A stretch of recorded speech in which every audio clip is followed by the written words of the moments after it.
Hello दोस्तों, नमस्कार। आज का सेशन बहुत ही शानदार ज़बरदस्त रहेगा क्योंकि आज अपन बात करेंगे पशुधन सहायक भर्ती 2025 के लिए एलएसए एग्जाम जो आपका नवीनतम पाठ्यक्रम जो बदला है उसके अकॉर्डिंग अपनी क्लास रहने वाली है। तो आज अपने बात करेंगे राजस्थान का सामान्य ज्ञान, जिसमें राजस्थान का भूगोल, राजस्थान का इतिहास एवं राजस्थान की कला संस्कृति एवं राजस्थान की राजव्यवस्था, राजस्थान की अर्थव्यवस्था, राजस्थान का करंट अफेयर्स, दैनिक विज्ञान और कंप्यूटर, सारी आपका जो 50 नंबर का पोर्शन है वो कंप्लीट होने वाला है आज इसी सेशन के माध्यम से। तो बहुत ही शानदार ज़बरदस्त रहेगा। पूरी क्लास को एंड तक जरूर देख लेना। आपको हुबहू सवाल जो एग्जाम में देखने लायक मिल जाएंगे, जो राजस्थान अधिनियम बोर्ड द्वारा नामित पेपर के अकॉर्डिंग आए हुए सवाल वो आज अपन करने वाले हैं। तो सभी विद्यार्थी एक बार वीडियो को ज़्यादा से ज़्यादा अपने साथियों तक शेयर करके आ जाएंगे और चैनल को सब्सक्राइबर कर देंगे, फिर अपन क्लास की ओर आगे बढ़ जाएंगे। बहुत ही ज़बरदस्त सेशन रहेगा और शानदार सेशन रहेगा। चैनल को सब्सक्राइबर कर देंगे सभी बच्चे, फिर अपन पहले क्वेश्चन की ओर आगे बढ़ जाएंगे, क्योंकि हमारा भाई मोटिवेशन रहता है कि आप एक बार हमारे साथ जुड़े हो तो अच्छे से पढ़ना है और मस्ती से पढ़ना है, मस्त से पढ़ना है। और रेगुलर अपनी क्लास लग रही है तो प्रत्येक दिन अपने क्लास के अंदर जुड़ा करें। और पहले क्वेश्चन की ओर आज की स्क्रीन पर पहला क्वेश्चन आपके। तो क्या बताया जा रहा है कि राजस्थान में मगरा नस्ल, ये नस्ल है जो राजस्थान में मगरा नस्ल के नाम से किन्हें जाना जाता है, जो मगरा कहा जाता है उसका उपनाम भी मान लो कि राजस्थान में मगरा नस्ल किस नाम से जाना जाता है। रेवड़, सनोथर, सकरी या सापर? जल्दी से देख के बताओ। बहुत ही अच्छा सवाल है, बहुत ही अच्छा सवाल है, बहुत ही शानदार सवाल है भाई, बहुत ही ज़बरदस्त सवाल है। इसको नस्ल बना देता हूँ। लो, आपको कोई परेशानी हो तो ये नस्ल है। एक सेकंड, टाइपिंग में थोड़ा मिस्टेक हुई है, कोई दिक्कत नहीं है, लेकिन जल्दी से आंसर को राइट बता दो। आप आंसर गलत नहीं बताओगे। कौन सी नस्ल जो मगरा के नाम से जाना जाता है? सकरी। सकरी को ही राइट बताएंगे क्योंकि बाकी तीनों तो गलत है। रेवड़ मतलब अपने मारवाड़ का आसपास का इलाकों में जो भेड़ें वगैरह रहती है राजस्थान में, तमाम उन जो झुंड में चलती है उनको अपन कहते हैं रेवड़ में चल रही है। सनोतर किसे कहेंगे? जो उदयपुर में आसपास पाई जाने वाली सोनाड़ी जो भेड़ रहती है, भेड़ की नस्ल, उसको ही सनोथर कहा जाता है। सोनाड़ी को ही सनोथर कहा जाता है। सापर किसे कहा जाता है? राजस्थान की सोकला नस्ल है जिसे सापर कहा जाता है। तो ये ध्यान में रखेंगे। बहुत ही शानदार अच्छा सवाल था। अब सेकंड सवाल की ओर आगे बढ़ते हैं। ये भाई क्लास पशुधन सहायक भर्ती 2025 में जो आपका एलएसए का एग्जाम है उनके लिए तो बहुत ही बेहतरीन रहने वाली है। और तमाम विद्यार्थी जिसके अंदर जो सब्जेक्ट जुड़े हुए हैं उसके अकॉर्डिंग भी क्लास देखना चाहे तो देख सकता है, क्योंकि अपन भाई नवीनतम पाठ्यक्रम के अकॉर्डिंग क्लास चला रहे हैं और उसमें कोई परेशानी नहीं है। आपको पर्सन बहुत ही शानदार मिलेंगे पढ़ने के लिए, आपको बहुत शानदार मौका मिल रहा है, तो आराम से पढ़ो, कोई दिक्कत नहीं है। तो अब सेकंड सवाल की ओर आगे बढ़ जाते हैं। सेकंड सवाल क्या कह रहा है कि राजस्थान में पर्यटन विकास निगम की स्थापना कब हुई? भाई राजस्थान पर्यटन विकास निगम की स्थापना कब हुई, इसके बारे में बताओ। जल्दी से देख के राइट आंसर को टिक मारो। राइट आंसर क्या होगा? सेकंड का राइट बता दो। तमाम बच्चे राइट बताएंगे, गलत कोई नहीं बताएगा, क्योंकि गलत बताने पर आप डिमोटिव हो जाते हो और सही बताने पर आप एक पॉजिटिविटी आती है और भी क्लास देखने का मन होता है और अच्छे से क्लास ले पाते हो। तो सही आंसर होगा 1978। 1978 में राजस्थान राज्य पर्यटन विकास निगम की स्थापना हुई थी। बहुत ही शानदार अच्छा सवाल था। अगले सवाल की ओर आगे बढ़ते हैं। अगला सवाल क्या कह रहा भाई? यह भी बहुत ही खास सवाल आपकी स्क्रीन पर, बहुत ही जबरदस्त, कि राजस्थान में अंतर्वर्ती जिलों के कौन सा सही युग्म है? अंतर्वर्ती जिलों के अकॉर्डिंग, अंतर्वर्ती का मतलब क्या रहता है? जो राजस्थान के बाहरी जिले रहते हैं या अंदर के जिले रहेंगे? अंतर्वर्ती का मतलब रहता है अंदर के जिले, जिसकी सीमा न तो किसी अंतर्राष्ट्रीय से लगती है न किसी अंतर्राज्यीय से लगती है, केवल अंदर के जिले रहते हैं जो किसी से सीमा नहीं बनती। ऐसे कौन से जिले? ध्यानपूर्वक देख के बताओ।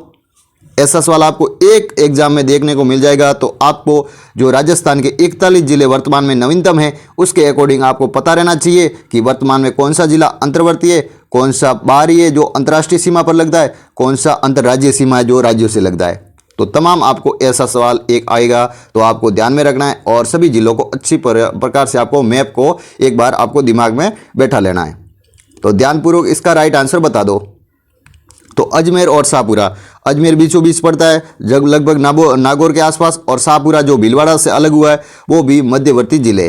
बाकी देखो सांचौर तो उधर रह जाता है जो गुजरात के आसपास, उसका तो इलाका गुजरात से लग रहा है। बालोतरा बाड़मेर हो गया तो ये तो सीमा लग दी है, और गंगापुर सिटी चूरू हो गया तो चूरू इधर अपने हरियाणा के साइड की सीमा लग दी है। तो इसी प्रकार से मतलब ग ऑप्शन राइट हो बैठ रहा है। बहुत ही शानदार अच्छा सवाल था। ग ऑप्शन राइट बैठेगा। अब देखो अगले सवाल की ओर आगे बढ़ते हैं। बहुत ही शानदार। आज की क्लास, आपको पहले एक बात बता दूं कि आज की क्लास में जो अपन जो क्वेश्चन करेंगे वो आपको एग्जाम के अंदर देखने को मिल जाएंगे, क्योंकि अपने ऐसा नहीं है कि जो पर्सन जो बहुत ही मतलब जो घटिया रहते हैं या नॉर्मल पर्सन रहते हैं ऐसे प्रश्नों को लाने की कोशिश की है। बहुत ही लेंथी पर्सन है, अच्छे पर्सन है और आपको एग्जाम के अंदर देखने लायक पर्सन होंगे। आपको हार्ड भी लग सकता है, लेकिन एग्जाम के अंदर आपको ऐसे ही पर्सन दिखेंगे, ऐसी मेरी गारंटी है 100%, क्योंकि आपको बहुत ही शानदार जो पेपर के अकॉर्डिंग सवाल रहते हैं ऐसे सवाल आपके क्लास के अंदर करवाने की हमारी कोशिश रहे। और आपको आराम से पढ़ना है, कोई परेशानी नहीं होगी। जितने भी क्वेश्चन करेंगे बहुत ही टॉप क्वेश्चन करेंगे, तो क्लास को एंड तक जरूर देखना। एक बार देखते ही आपके दिमाग के अंदर सब जाएंगे और फिर आपको बार बार पढ़ने की आवश्यकता ही नहीं पड़ेगी। और राजस्थान जीके को अपन इसी प्रकार से 13 जून तक बहुत ही अच्छे तरीके से करेंगे। अब सौते का राइट आंसर बता दो, तमाम बच्चे सौते का राइट आंसर बता दो। बहुत ही अच्छा सवाल है कि राजस्थान में जलवायु को प्रभावित करने वाले कौन से कारक है। जो जलवायु को प्रभावित करने वाले कौन से कारक है, जल्दी से देख के बताओ, राइट आंसर बताओ। जो जलवायु को प्रभावित करते भाई, क्लाइमेट, राजस्थान का क्लाइमेट रहता है जिसका वो एनवायरनमेंट को प्रभावित करते हैं। ऐसे कौन से कारक रहते हैं वो बताना है आपको। तो कौन सा होगा भाई, जल्दी से देख के बता दो भाई। राइट आंसर को टिक मारो। कौन सा राइट होगा, अक्षांशीय स्थिति हो जाएगा, पर्वतीय दिशा हो जाएगी, मिट्टी का प्रकार या वनस्पति का प्रकार, क्या राइट होगा? आपको क्या लग रहा है? कमेंट सेक्शन के माध्यम से बताओ। आप कमेंट साथ साथ में बताओ ताकि मैं आपका कमेंट के माध्यम से बाद में कौन आंसर सही बताता है उसका जो क्लास जो बाद में भी देख रहे हैं वो भी कमेंट करे, ताकि मैं उनको भी रिप्लाई दे सकूं और अच्छे प्रकार से आपकी तैयारी भी हो सके। ऐसा जरूरी नहीं है कि आपकी लाइव में क्लास नहीं चल रही है तो इसका मतलब आप कमेंट नहीं करो। कमेंट जरूर करना है ताकि आपको सीखने को मिल जाएगा। जो आप टाइप करोगे उसके अकॉर्डिंग भी दिमाग के अंदर वो चीज़ सब जाएगी जो आप मतलब अंदर सीखना चाहते हो, तो आपको वो भी जरूर याद रह जाएगी। तो एक बार आपको लिखना जरूर है कमेंट। तो इसका चौथा राइट होगा। ऑप्शन पहला भी राइट है, सेकंड भी राइट है, थर्ड भी राइट है और फोर्थ भी राइट है। चारों राइट है। अक्षांश की स्थिति का कारक बनता है, पर्वतीय दिशा भी रहती है, मिट्टी का भी प्रकार रहता है और वनस्पति भी रहती है। तो घ को राइट करते हैं, तमाम सही है। चारों ही राइट है भाई, जो प्रभावित करते हैं जलवायु को, राजस्थान की जलवायु को प्रभावित करने वाले कारक थे। ये भी बहुत ही शानदार सवाल, अच्छा सवाल भाई आपकी स्क्रीन पर कि अशोक विहार मरगवन राजस्थान के किस जिले में? अशोक विहार है मरगवन राजस्थान के किस जिले में है? ध्यानपूर्वक जिलों को देखो और राइट आंसर को टिक मारो। राइट आंसर को टिक मार लो तमाम बच्चे। अशोक विहार कहाँ पर है? तो ये तो सिंपल सा सवाल है, कोई गलत नहीं बताएगा। तो जयपुर को ही राइट कर देते हैं, जयपुर के अंदर है। ऑप्शन नंबर ख को राइट कर दो। बहुत ही शानदार, अच्छा सवाल। अब देखो अगले सवाल की ओर आगे बढ़ते हैं जिसमें आपको थ्योरी समझानी होगी। उसमें थ्योरी थोड़ी समझा देंगे, बाकी अपन सरल सवाल होंगे उसमें ज़्यादा समय वेस्ट नहीं करेंगे और अगले सवाल की ओर आगे बढ़ जाएंगे। तो अगला सवाल क्या कह रहा भाई, ये भी बहुत ही खास सवाल आपकी स्क्रीन पर, बहुत ही ज़बरदस्त सवाल। सट्टे का राइट आंसर बताओ। तमाम बच्चे सट्टे का राइट आंसर बताओ। पहले तो ध्यानपूर्वक प्रश्न पढ़ लेना है कि मरुस्थलीकरण का प्रभाव पड़ता है भाई। मरुस्थलीकरण का प्रभाव किससे पड़ता है? पलायन से, जनसंख्या का दबाव से, पर्यावरण से या उपरोक्त सभी? जल्दी से राइट आंसर को बताओ। राइट आंसर क्या होगा? तो उपरोक्त सभी हो जाएगा। पलायन से भी मरुस्थलीकरण का प्रभाव पड़ता है, जनसंख्या दबाव से भी पड़ता है और पर्यावरण से भी पड़ता है। उपरोक्त सभी हो जाएगा भाई, उपरोक्त सभी हो जाएगा। बहुत ही खास सवाल था। जो आपको नहीं आ रहा है वो स्क्रीनशॉट भी खींच सकते हो और क्लास को डाउनलोड भी कर सकते हो और टेलीग्राम माध्यम से आप वहां पर भी जुड़कर अपनी तैयारी को और बेहतर बना सकते हो। टेलीग्राम से भी जुड़ सकते हो। टेलीग्राम आपको डिस्क्रिप्शन में मिल जाएगा, ठीक है, डिस्क्रिप्शन में मिल जाएगा। पवन दिशा समांतर के लिए अनुसूचित निर्मित होने वाले बालू का स्तूप क्या कहलाते हैं भाई? पवन की जो दिशा को समांतर रहते हैं उस अनुसूचित निर्मित होने वाले बालू का स्तूप को क्या कहा जाता है? जल्दी से देख के बताओ। राइट आंसर को टिक मार लो। राइट आंसर क्या होगा भाई? जल्दी से देख के राइट आंसर को टिक मारो। तमाम बच्चे राइट आंसर टिक मारेंगे। क्या होगा राइट आंसर? क ऑप्शन अनुप्रस्थ या पवनानुवर्ती बरखान या सब्रकाफिज? जल्दी से देख के राइट आंसर को टिक मार लो। तो सातवें का राइट क्या होगा? पवनानुवर्ती। ऑप्शन नंबर बी राइट होगा। ख इसका राइट करेंगे तमाम बच्चे। बहुत ही शानदार, अच्छा सवाल था। अगले क्वेश्चन की ओर आगे बढ़ेंगे। अगला क्वेश्चन की ओर आगे बढ़ जाएंगे। अगला क्वेश्चन क्या कह रहा भाई, अच्छा सवाल, कि निम्नलिखित में से कौन सा जो मृदा अपरदन का प्रमुख कारक है भाई, मृदा का अपरदन का प्रमुख कारक है। ऑप्शन पढ़ लो, तमाम ऑप्शन पढ़ लो और राइट आंसर को टिक मारो। खेतों की मेड़बंदी, वनों की अंधाधुंध कटाई, पशु चारण का नियंत्रण, पंक्तिबद्ध पौधों को लगाना, कौन सा राइट हो जाएगा? 8वें का राइट आंसर बता दो। जो मृदा का अपरदन का प्रमुख कारक है, मतलब मृदा का अपरदन हो रहा है उससे। वनों की अंधाधुंध कटाई, वनों की कटाई करेंगे तो मृदा का जो नीचे की ओर से खिसक जाना और हवा से एक स्थान से दूसरे स्थान पर चला जाना, जिसके कारण क्या होगा? मृदा का अपरदन हो जाएगा। मृदा का अपरदन सबसे ज़्यादा कहाँ होता है? राजस्थान में। जैसे कि संबल बेसिन के आसपास की जो भूमि रहती है वहाँ पर सबसे ज़्यादा मृदा का अपरदन रहता है, मिट्टी का एक स्थान से दूसरे स्थान पर और चले जाना। और राजस्थान में सबसे ज़्यादा हवा द्वारा मृदा का अपरदन कहाँ हो रहा है? तो जैसलमेर के अंदर हो रहा है, क्योंकि वहाँ सबसे ज़्यादा मिट्टी है और हवा सबसे ज़्यादा चलती है, तो एक स्थान से दूसरे स्थान पर हवा के द्वारा भी मृदा का अपरदन हो रहा है भाई। तो ये सभी चीज़ें आपको ध्यान में रखना है, तमाम जानकारी आपको ध्यान में रखना है। अब अगले सवाल की ओर आगे बढ़ते हैं।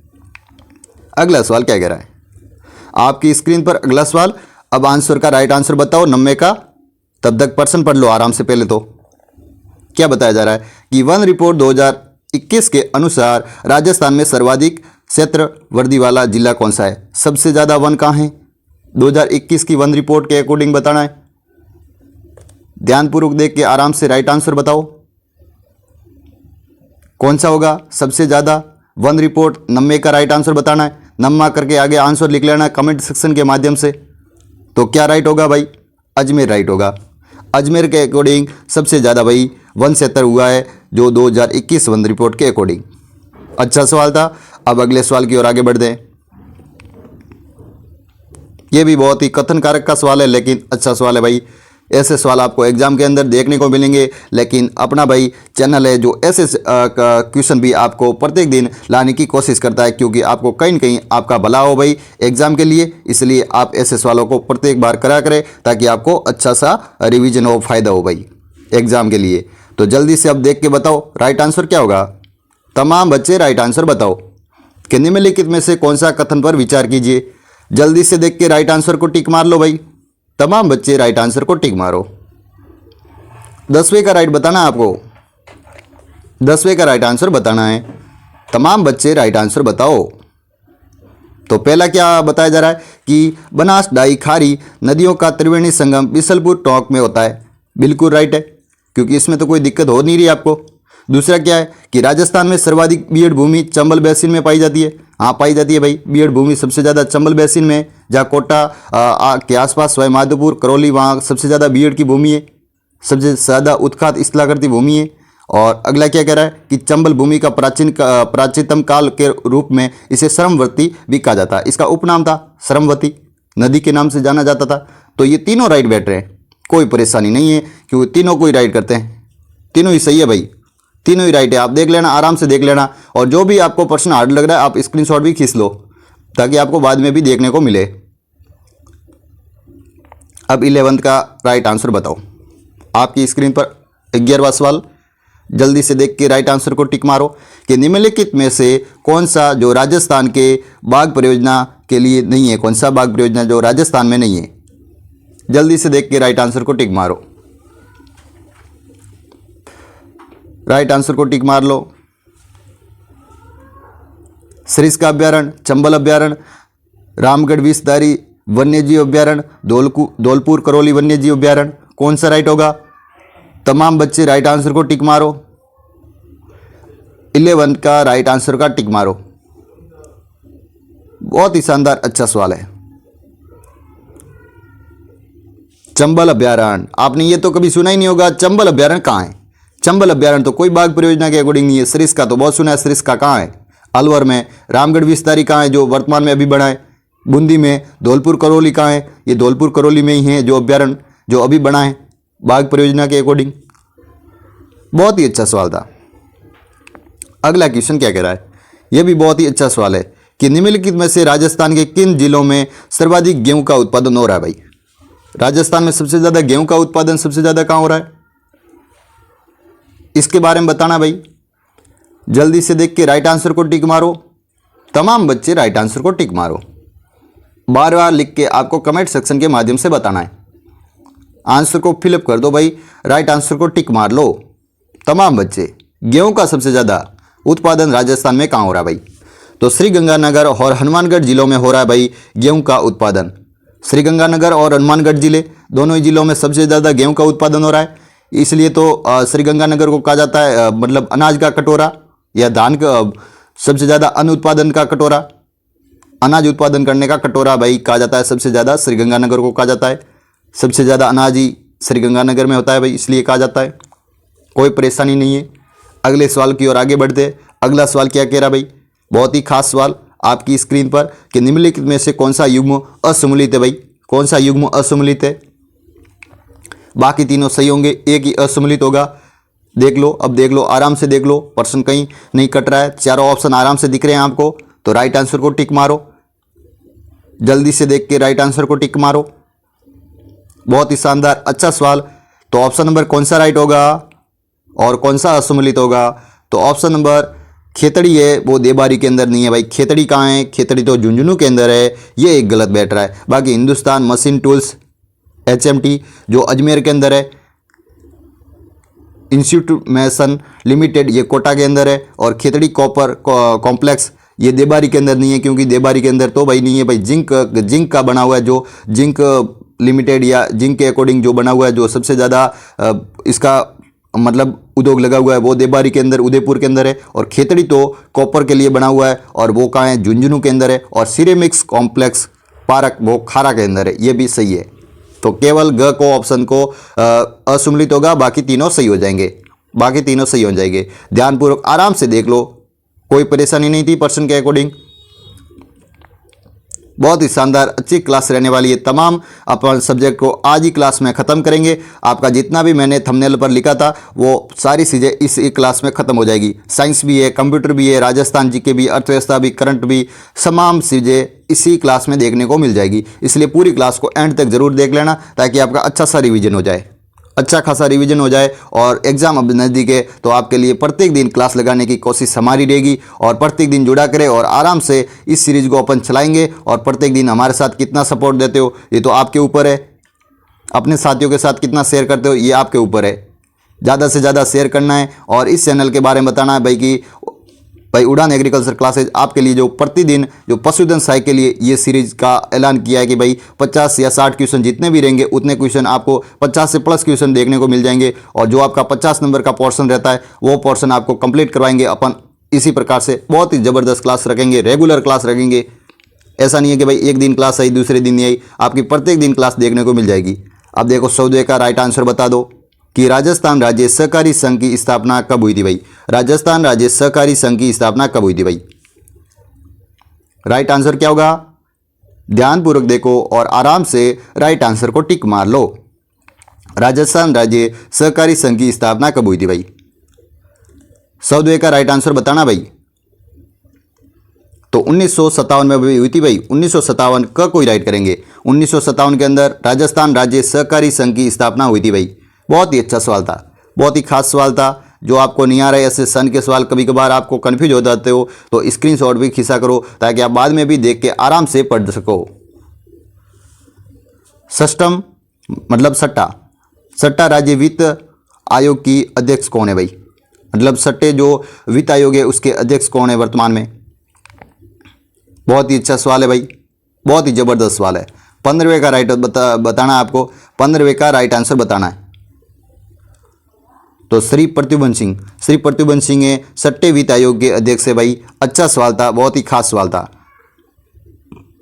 और डॉक्टर ज्योति किरण ये कौन से नंबर की वित्त आयोग की अध्यक्ष थी? आप कमेंट सेक्शन के माध्यम से बताओ, मेरे को कमेंट करके बताओ। तमाम बच्चे कमेंट करके बताओ इसका। बहुत ही अच्छा सवाल आपकी स्क्रीन पर। मरु विकास कार्यक्रम किस वर्ष शुरू हुआ भाई? ये तो बहुत ही खास सवाल है, बार बार आया हुआ है एग्जाम में सवाल, जो आपको बहुत ही ज़बरदस्त सवाल है। सही आंसर बता दो। तो मरु विकास कार्यक्रम कब हुआ था भाई? तो 1977-78 में। और सूखा कार्यक्रम कब हुआ था वो भी आपको कमेंट सेक्शन के माध्यम से बताना है। कि मैं बता दूं 1977-75 में हुआ था सूखा विकास कार्यक्रम और मरु विकास कार्यक्रम हुआ था 1977-78 में। तो ये भी दोनों खास सवाल रहते हैं भाई मरुस्थलीकरण विकास कार्यक्रम के लिए। अच्छे सवाल रहते हैं, आते हैं बार बार एग्जाम में, देखे होंगे आपने, मैंने तो खूब बार देखा है, आप भी पढ़ोगे तो देख लोगे। तो बरला सोलर पार्क कहाँ पर स्थित है? बरला सोलर पार्क राजस्थान में कहाँ पर स्थित है? स्थान सहित जिले का नाम बताना है। ध्यानपूर्वक देख के राइट आंसर को टिक मार लो। राइट आंसर क्या होगा भाई? तो फलोदी जोधपुर के अंदर ही है बरला, फलोदी जोधपुर के अंदर ही है बरला सोलर पार्क। 70वें का पहला ही राइट होगा भाई। जो देश का प्रथम सबसे ज़्यादा सौर ऊर्जा प्लांट बना हुआ है बरला के अंदर, जो सबसे ज़्यादा सौर ऊर्जा को उत्पादन करता है भाई, राजस्थान के अंदर सबसे ज़्यादा कर रहा है भाई सौर ऊर्जा का उत्पादन।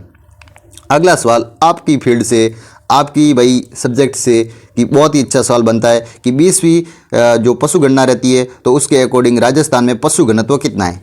20वीं जो नवीनतम जो पशु गणना है उसके अकॉर्डिंग ही आपका सवाल है कि उसके अकॉर्डिंग पशु घनत्व कितना है जो पशुओं का। बहुत ही अच्छा सवाल है भाई, बहुत ही खास सवाल आपकी स्क्रीन पर। जल्दी से देख के राइट आंसर को टिक मारो। तमाम बच्चे गलत नहीं बताएंगे, कोई गलत नहीं बताएगा। तो ऑप्शन नंबर घ को राइट कर दो। 169 पशु प्रति वर्ग किलोमीटर में, जहां 20वीं पशु गणना के अनुसार पशु घनत्व इतना है भाई राजस्थान में। पशुओं का घनत्व ये है भाई।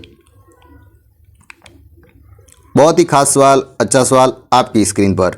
क्या बताया जा रहा है कि आर्थिक समीक्षा 2022-23 के अनुसार वर्ष 2020 में राजस्थान की शिशु मृत्यु दर प्रति वर्ष जीवित जन्म पर कितनी हुई?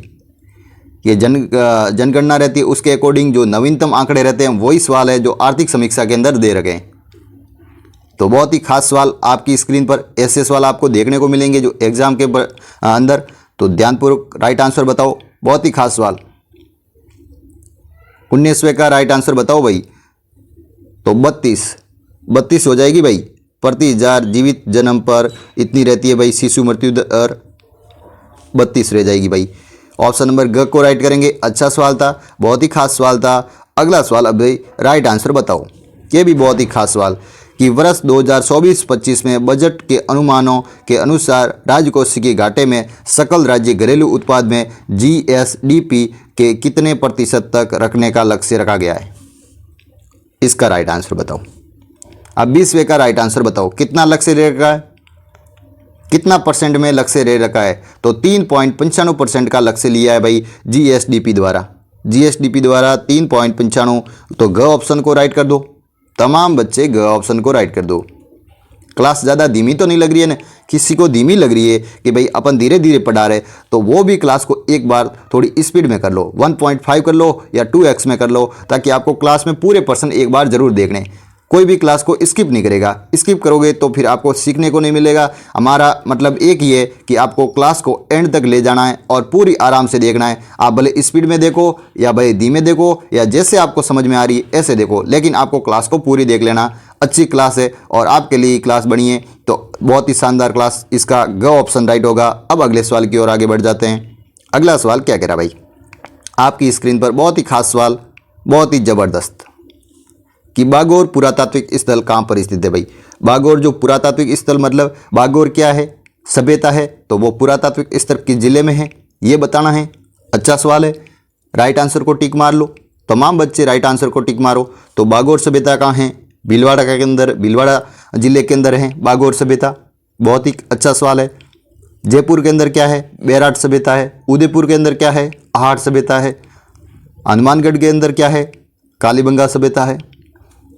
ऐसे जिलों के नाम आने चाहिए और कालीबंगा के अरे सभी सभ्यताएं रहती है, उसके अकॉर्डिंग आपको प्रमुख विशेषताएं भी उनकी आनी चाहिए। थोड़ी थोड़ी मोस्ट रहती है, उनको पढ़ लेना। थोड़ी क्या है कि कई बार सवाल सिंपल पूछे जाते हैं, लेकिन अपन कहीं न कहीं पढ़ते नहीं, तो कहीं न कहीं गलत होने के चांस बनते हैं। आपका वेटरनरी साइंस तो अच्छा रहता है, लेकिन इसमें आपकी गड़बड़ हो जाते हैं। कहीं न कहीं पढ़ते कम हो या आपने कम पढ़ रखा है या किसी ने भाई इसको ही ज़्यादा पढ़ रखा है, तो वो आपको एनिमल हस्बेंड्री रहती है, जो वेटरनरी साइंस रहती है, उस पर आपको ज़्यादा फोकस करना चाहिए। और जो उसमें मतलब ज़्यादा आपका फोकस है, जो आपका कमज़ोर सब्जेक्ट है, उस पर ज़्यादा ध्यान देना चाहिए। सिलेक्शन आपको वही दिलाएगा। जो आपका कमज़ोर सब्जेक्ट रहेगा, सिलेक्शन आपको वही दिलाएगा। इसका 100%। भरोसा है मुझे भी और आपको भी होगा, लेकिन आप पढ़ते कैसे हो आपको पता लगेगा भाई। आप पढ़ने पर आपको पता लगता है क्योंकि आप कैसे पढ़ रहे हो। कि कर्नल जेम्स टोड द्वारा मेवाड़ का किस शासक ने सैनिक का भग्नावशेष कहा गया भाई। कर्नल जेम्स टोड ने कहा है मेवाड़ का कौन से शासक को सैनिक का भग्नावशेष के रूप में किसे जाना जाता है, इसके बारे में बताना है भाई।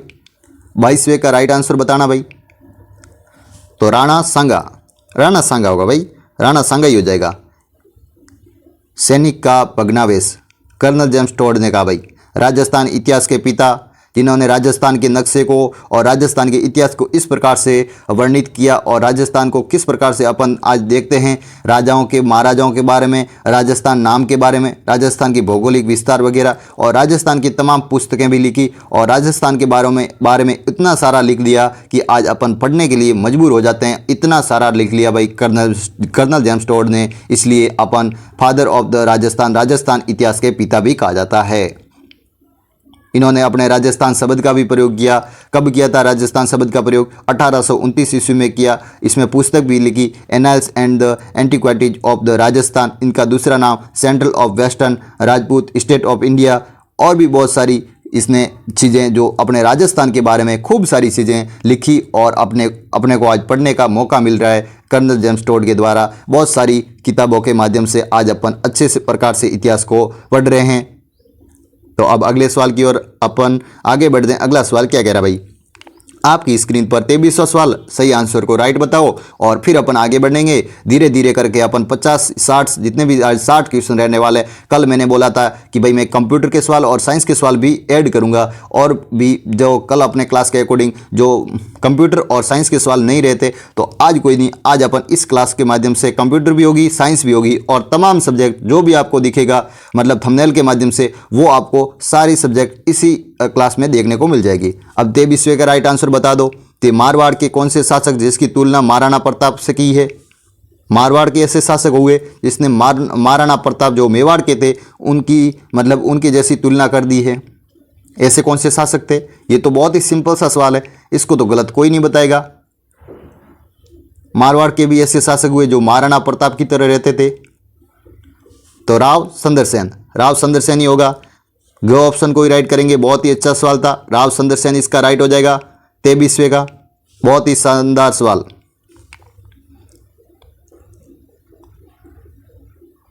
चौबीसवां सवाल आपकी स्क्रीन पर, बीकानेर के किस शासक ने नागौर दरबार को मुगल अधीनता स्वीकार की? नागौर दरबार में मुगल अधीनता स्वीकार की, ऐसे बीकानेर के कौन से शासक थे? मुगलों की अधीनता स्वीकार कर ली। ऐसे भी शासक हुए अपने राजस्थान के जो कायर शासक, जो अपनी वो कहते हैं कि वो मतलब अपने अंदर इतना जो हौसला नहीं था, मजबूती नहीं थी और अपने ऊपर भरोसा नहीं था कि अपन को कहीं कहीं नुकसान हो जाएगा, इसलिए वो मुगलों को की अधीनता स्वीकार करते थे और मुगलों का साथ देते थे, धोखा दे देते, भाई भाई को धोखा देके दूसरों मुगलों के साथ अधीनता स्वीकार कर लेते थे। ऐसे भी शासक हुए अपने राजस्थान के कायर शासक, उनको अपन कायर शासक मानेंगे। बहुत ही मतलब योद्धा वीर नहीं होंगे वो, बहुत ही कायर होंगे, लड़ने के लायक नहीं है, ऐसे योद्धा भी हुए अपने राजस्थान में, कायर शासक कहेंगे उनको। 24वें का राइट आंसर बताओ। तो कल्याणमल, देखो ये कल्याणमल था जिन्होंने बीकानेर के नागौर में मुगलों की अधीनता स्वीकार कर दी थी भाई, कल्याणमल। ख को ही राइट करेंगे। अच्छा सवाल था भाई। अब 25वें सवाल की ओर आगे बढ़ते हैं। 25वां सवाल आपकी स्क्रीन पर, अच्छा खासा सवाल कि गुर्जर प्रत्यार वंश के सर्वप्रथम अभिलेख साक्ष्य किस में मिलते हैं भाई? गुर्जर प्रत्यार वंश के सर्वप्रथम अभिलेख साक्ष्य किस में मिलते हैं? घटियाला शिलालेख में, एलो प्रशस्ति में, नादसा युप लेख में या बिजोलिया शिलालेख में? जल्दी से देख के राइट आंसर को टिक मारो। अच्छा सवाल है, कोई परेशानी नहीं होगी आपको, आपने पढ़ा हुआ भी होगा इस सवाल को, तो आप आराम से बता दो भाई। राइट आंसर को बताओ, राइट आंसर को टिक बताओ। 25वें का राइट आंसर को बताओ। गुर्जर प्रत्यार वंश की सर्वप्रथम भूषा है वो भी अभिलेख कौन सा साक्ष्य मिलते हैं भाई? तो एलोय प्रस्तुति मिलती है भाई, ये राइट होगा भाई। ध्यानपूर्वक देख लेना, आपके लिए नया क्वेश्चन होगा लेकिन राइट यही होगा क्योंकि गुर्जर प्रत्यार ने सर्वप्रथम पूछा है। तो सर्वप्रथम अभिलेख के रूप में कौन सा साक्ष्य मिलते हैं? तो एलोय प्रस्तुति में मिलते हैं गुर्जर प्रत्यार के। अच्छा सवाल था 25वें का। अब 26वां सवाल आपकी स्क्रीन पर। अब मात्र 25 सवाल रहे हैं। आपको हिम्मत न हारनी है, न टूटना है, न बिखरना है। वो कहते हैं कि किताबों पर धूल लग जाने से कहानियाँ ख़त्म नहीं हुआ करती, फिर वापस लौटेंगे उसी अंदाज में, मतलब वापस अपन उसी अंदाज में लौट चुके हैं। तो अब आपको हिम्मत नहीं हारनी है, मतलब रुकना नहीं है, झुकना नहीं है, मतलब आपको कदम कदम पर आगे बढ़ना होगा, मंजिल की ओर आगे बढ़ना होगा। तो एक दिन मंजिल को ज़रूर पालोगे। और रुक गए, थक गए तो आपको मंजिल आपसे दूरी बना देगी और कहीं कहीं आपकी हार हो जाएगी, फिर हताशा मिलेगी। इससे बेहतर है कि कहीं न कहीं आपको अच्छे से अच्छा पढ़ने की कोशिश करनी चाहिए और बेहतर से बेहतर कंटेंट पर ध्यान देना चाहिए, जो अपन कर रहे हैं भाई। बेहतर कंटेंट तो आपके लिए ला रहे हैं भाई। कोई कमी आए तो कमेंट सेक्शन के माध्यम से बताना मेरे को कि सर आपको भाई ऐसे पढ़ाते हो तो कि उसके अंदर भाई कि राजस्थान जी के कैसे पढ़ाते हो, या करंट अफेयर्स के कैसे सवाल लाते हो, या कंप्यूटर कैसे लाते हो। जैसे मेरे को कमेंट में बताना, ताकि मेरे को पता लगे कि भाई कौन क्या पढ़ना चाहता है, कौन क्या देखना चाहता है। उनके लिए और भी भाई विशेष मेहनत हो तो उससे भी बेहतर से बेहतर करने की कोशिश हमारी रहेगी। आप तो केवल कमेंट करके ही फ्री हो जाओगे, लेकिन मेहनत करना हमारा काम होगा भाई। तो अब 26वें का राइट आंसर बताओ। किस मुगल बादशाह ने मान सिंह को 7000 मनसबदावरी प्रदान की थी? मनसबदावरी भी कह सकते हैं इसे, प्रदान की थी भाई। 26वें का राइट आंसर बताओ। तो किस मुगल बादशाह ने की थी मान सिंह को? मान सिंह कहाँ का शासक था? जयपुर का था, जिन्होंने 7000 मनसबदावरी की प्रदान की थी अकबर ने। अकबर को ही राइट करेंगे, ग ऑप्शन राइट होगा। तमाम बच्चे, अच्छा सवाल है, बहुत ही शानदार सवाल, अकबर को राइट कर दिया। अब देखो अगले 27वें सवाल की ओर आगे बढ़ते हैं। 27वां सवाल क्या कह रहा है आपकी स्क्रीन पर? यह भी बहुत ही अच्छा सवाल, बहुत ही खास सवाल। जल्दी से देख के आराम से बताओ, कोई परेशानी नहीं, कोई दिक्कत नहीं। क्या बताया जा रहा है कि सोआन राजवंश की स्थापना किसने की थी? सोआन राजवंश की स्थापना किसने की थी? ध्यानपूर्वक आराम से देखो और राइट आंसर को टिक मारो।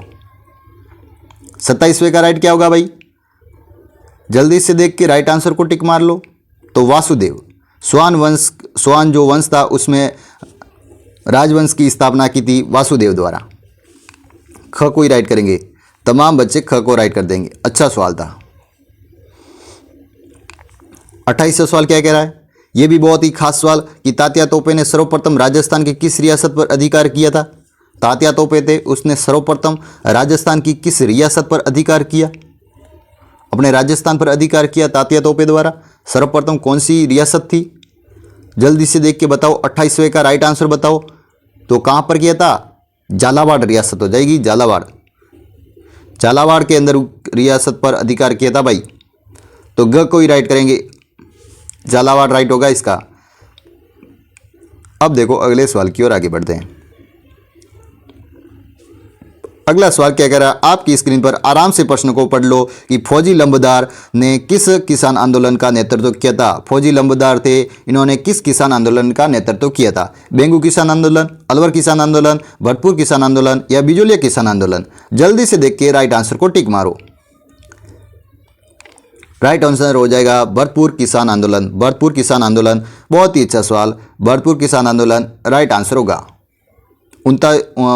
29वें का ग ऑप्शन को राइट करेंगे तमाम बच्चे, गलत कोई नहीं बताएगा, तमाम बच्चे सही आंसर बताएंगे। ये मनगढ़ की जगह मानगढ़ है भाई। ये तो आपको समझ में आ गया होगा ना कि मानगढ़ पहाड़ी हत्याकांड कब हुआ भाई? मानगढ़ पहाड़ी हत्याकांड कब हुआ भाई? 30वें का राइट आंसर बताओ। 30वें का राइट आंसर बता दो। अच्छा सवाल है, बहुत ही खास सवाल आपकी स्क्रीन पर। क्या राइट आंसर होगा भाई?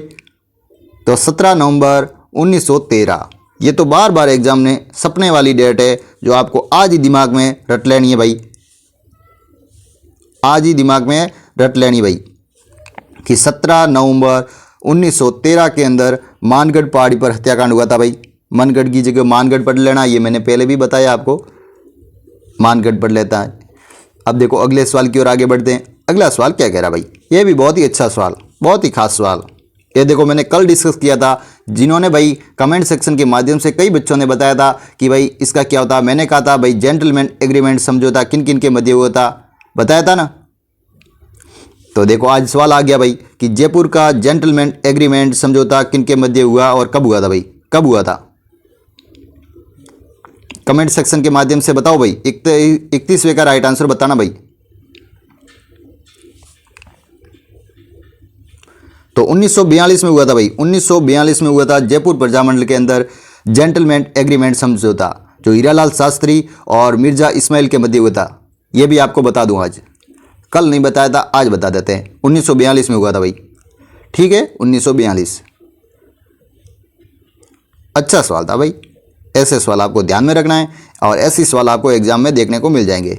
बहुत ही बेहतरीन क्लास है आपकी, बहुत ही टॉप क्वेश्चन है, बहुत ही अच्छे सवाल है जो एग्जाम में आने वाले बहुत ही महत्वपूर्ण सवाल, इंपॉर्टेंट सवाल इसी क्लास में देखने को मिलेंगे। प्रत्येक दिन आपकी क्लास लग रही है तो आपको YouTube चैनल पर जुड़ जाना है और सब्सक्राइबर भी कर देना, ताकि और अपने साथियों को भी ज़रूर शेयर करना, ताकि हमारे अंदर वो ऊर्जा पैदा होती है कि भाई हर बच्चा हमारे साथ पढ़ना चाहता है, उसके लिए अपन और भी खास मेहनत करें और उसके लिए और भी कोई कंटेंट में कमी नहीं रखा जाए। आपको YouTube चैनल के माध्यम से, टेलीग्राम चैनल के माध्यम से और व्हाट्सएप पर भी आपको नोट्स उपलब्ध करवा रहे हैं, और भी मतलब तमाम जाति मतलब जुड़ना चाहे तो उसी प्रकार से आपको जैसी सुविधा होती है ऐसी सुविधा अपन देने की कोशिश करें। जैसे कि टेलीग्राम पर क्या करवा रहे हैं, तो टेलीग्राम पर क्विज चलती है, नोट्स मिलते हैं, PDF देते हैं, वीडियो कंटेंट मिल जाता है, और MCQ जो क्विज रहती है वो भी देते हैं, और फ्री में जो आपको नोट्स पढ़ना रहता है वो भी आपको उपलब्ध करवा देते हैं। और जो भी बच्चा जो चाहता है उनके कमेंट के माध्यम से अपन रिप्लाई भी देते हैं, और जिनको जो आवश्यकता रहती है उनको भी अपन सुविधा प्रदान करते हैं। तो इसलिए आपका वो कहते हैं कि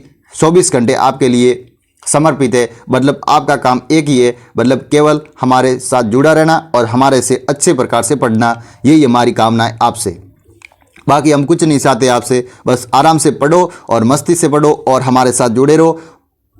अब 32वें का राइट आंसर बताएंगे कि जयपुर के किस समिति ने सिफारिश के आधार पर राजस्थान की राजधानी को बनाई थी। मतलब जयपुर में कौन सी समिति जिनकी सिफारिश के आधार पर राजस्थान को राजस्थान की राजधानी बनाई, कौन सी समिति थी?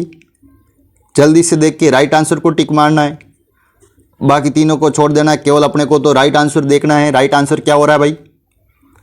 32वें का राइट आंसर बताना है। तो P सत्यनारायण राव समिति की सिफारिश पर राजस्थान की राजधानी जयपुर को बना दिया भाई, जयपुर को बना दिया था। कब बनाया था ये कमेंट सेक्शन के माध्यम से बताओ।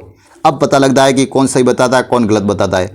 ये सवाल आने वाला है और ऐसे सवाल आपको एग्जाम के अंदर देखने को मिलेंगे, ये मैं 100% आपसे वादा करता हूँ। प्रत्येक दिन हमारे साथ जुड़ो और अच्छे से पढ़ो। आप ऐसा नहीं है कि हम जो कह रहे हैं ये गलत कह रहे हैं, आपको देखोगे तब एग्जाम में सवाल आएंगे ना, तब पता लगेगा कि हकीकत में सर सही बताते थे और अच्छे सवाल पूछे जाते हैं। और ऐसे सवाल जो एग्जाम के अंदर करवाए जाते थे, ऐसे सवाल पढ़ लिए होते तो ठीक रहता, लेकिन अब पछताने से क्या होता। तो आज आपके पास मौका है तो आराम से पढ़ लो भाई।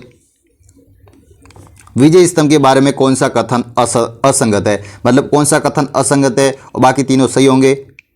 4 ऑप्शन दे रखे हैं, उसमें कौन सा गलत है भाई ये आपको बताना भाई। 35वें का राइट आंसर बताएंगे। 33वां, सॉरी कोई नहीं, 33वां सवाल है। 33वें का राइट आंसर बता दो। ऑप्शन से कुछ नहीं होता, प्रश्न क्या रहता है, प्रश्न को देख के अपने को राइट करना है, कोई प्रॉब्लम नहीं है भाई। 33वें का राइट आंसर क्या होगा? तो इसे भारतीय मूर्तिकला का शब्दकोश कहा जाता है। ये तो राइट होगा भाई, अच्छा सवाल है।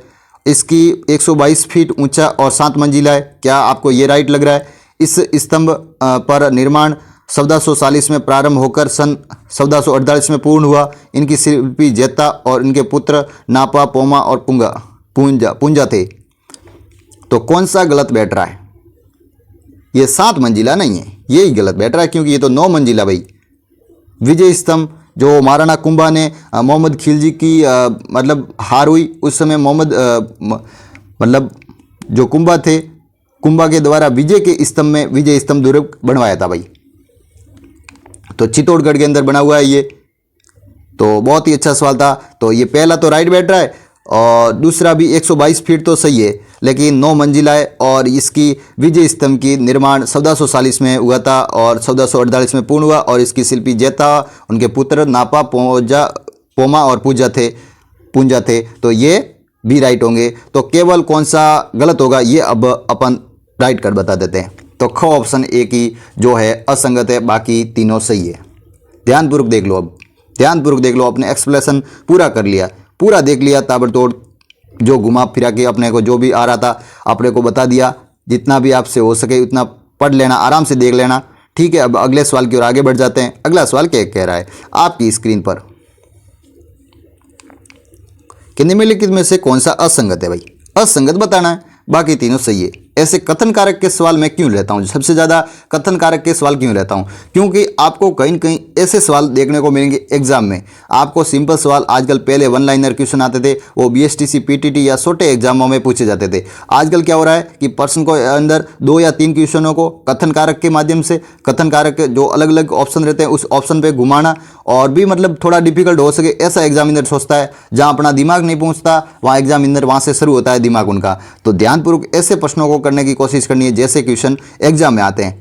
आपको सरल क्वेश्चन पढ़ने से कोई फायदा नहीं है जिससे आपको एग्जाम में आते हैं और आप ऐसे क्वेश्चन को तो राइट करके आओगे। ऐसे क्वेश्चन आपको 50 में से 10 देखने को मिलेंगे, लेकिन 40 क्वेश्चन ऐसे देखने को मिलेंगे जो आपको बहुत ही डिफिकल्ट होंगे और अच्छे खासे सवाल होंगे जो आपको पढ़ा रखा होगा, आपने थ्योरी को अच्छे से कवर किया होगा, तो आपको एग्जाम के अंदर फायदा होगा।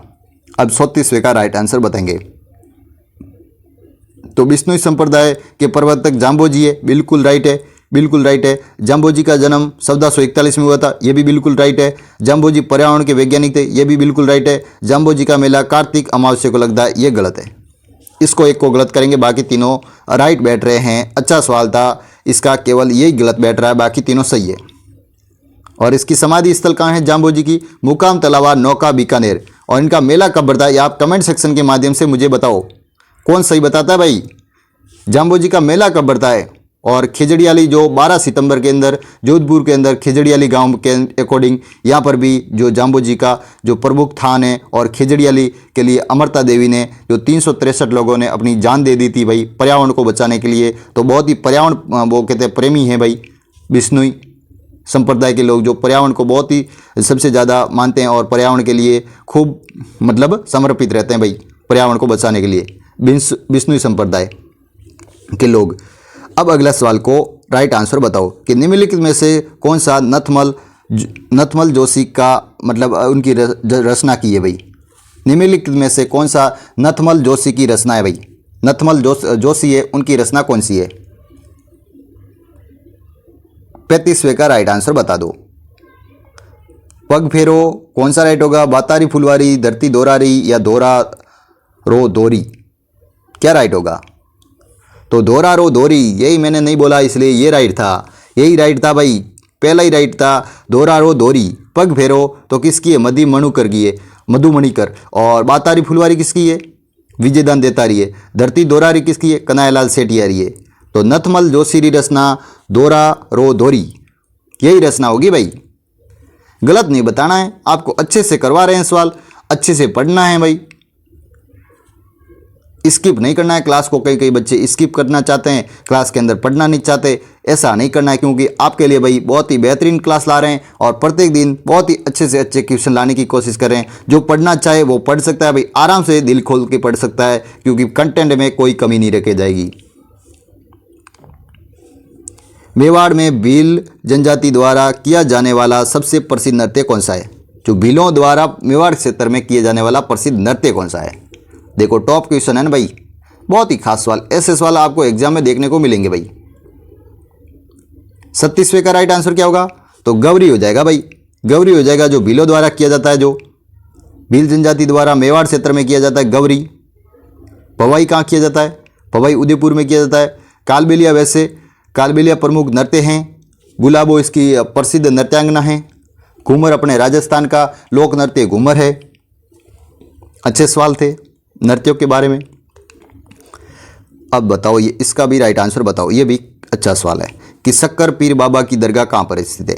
शक्कर पीर बाबा की दरगाह कहाँ पर स्थित है? जल्दी से देख के राइट आंसर बता दो 37वें का। तो नहर पीर झुंझुनू के अंदर, जहां शक्कर पीर बाबा की दरगाह है भाई, नहर पीर झुंझुनू में, ठीक है। और तो ख्वाजा मोइनुद्दीन चिश्ती की दरगाह कहाँ है? अजमेर में, जो 1 रजब से 6 रजब के मध्य जिनका मतलब बढ़ता है। इसका भी सवाल बार बार आता है भाई, ख्वाजा मोइनुद्दीन चिश्ती की दरगाह के बारे में तो सवाल पूछे जाते हैं, तो इस दरगाह को ध्यान में रख लेना, ठीक है। इसके बारे में तिथि वगैरह वो भी ध्यान में रखना, क्योंकि इसका सवाल बन जाता है कभी बार। जयपुर के संगीत घराने के प्रवर्तक कौन है भाई? जयपुर के अंदर जो संगीत घराना है उसके प्रवर्तक कौन है? जल्दी से देख के राइट आंसर को टिक मार लो। अच्छा खासा सवाल है, बहुत ही शानदार सवाल है। क्या राइट होगा भाई? मंदरंग, मंदरंग भूपत भी आता है और मंदरंग खा भी आता है, तो मंदरंग भूपत खा ऐसा बता देंगे। पहला ही राइट कर देंगे भाई, मंदरंग भूपत खा या मंदरंग खा, ये राइट होगा भाई। 38वें का फर्स्ट ही राइट होगा भाई। अगले क्वेश्चन की ओर आगे बढ़ते हैं। अगला क्वेश्चन क्या कह रहा है आपकी स्क्रीन पर कि निम्नलिखित में से कौन सा मंदिर असुमिलित है। बाकी तीनों सही होंगे, एक ही असुमिलित होगा। कौन सा होगा, जल्दी से देख के राइट आंसर को टिक मारो। 39वें का राइट आंसर का टिक मार लो कि श्रीनाथ जी का मंदिर उदयपुर में है, क्या सही है। द्वारिकाधीश मंदिर जो कांकरोली के अंदर है, मथुराधीश मंदिर कोटा के अंदर है, गोविंद देव जी का मंदिर जयपुर के अंदर है। कौन सा गलत बैठ रहा है, तो पहला ही गलत बैठ रहा है, क्योंकि श्रीनाथ जी का मंदिर राजसमंद के अंदर है, उदयपुर के अंदर नहीं है भाई। राजसमंद होगा भाई। और द्वारिकाधीश कांकरोली राजसमंद, मथुराधीश कोटा बिल्कुल राइट, गोविंद देव जी जयपुर बिल्कुल राइट। गलत हो रहा है फर्स्ट ऑप्शन, फर्स्ट ही गलत हो रहा है भाई, फर्स्ट ही गलत हो रहा है।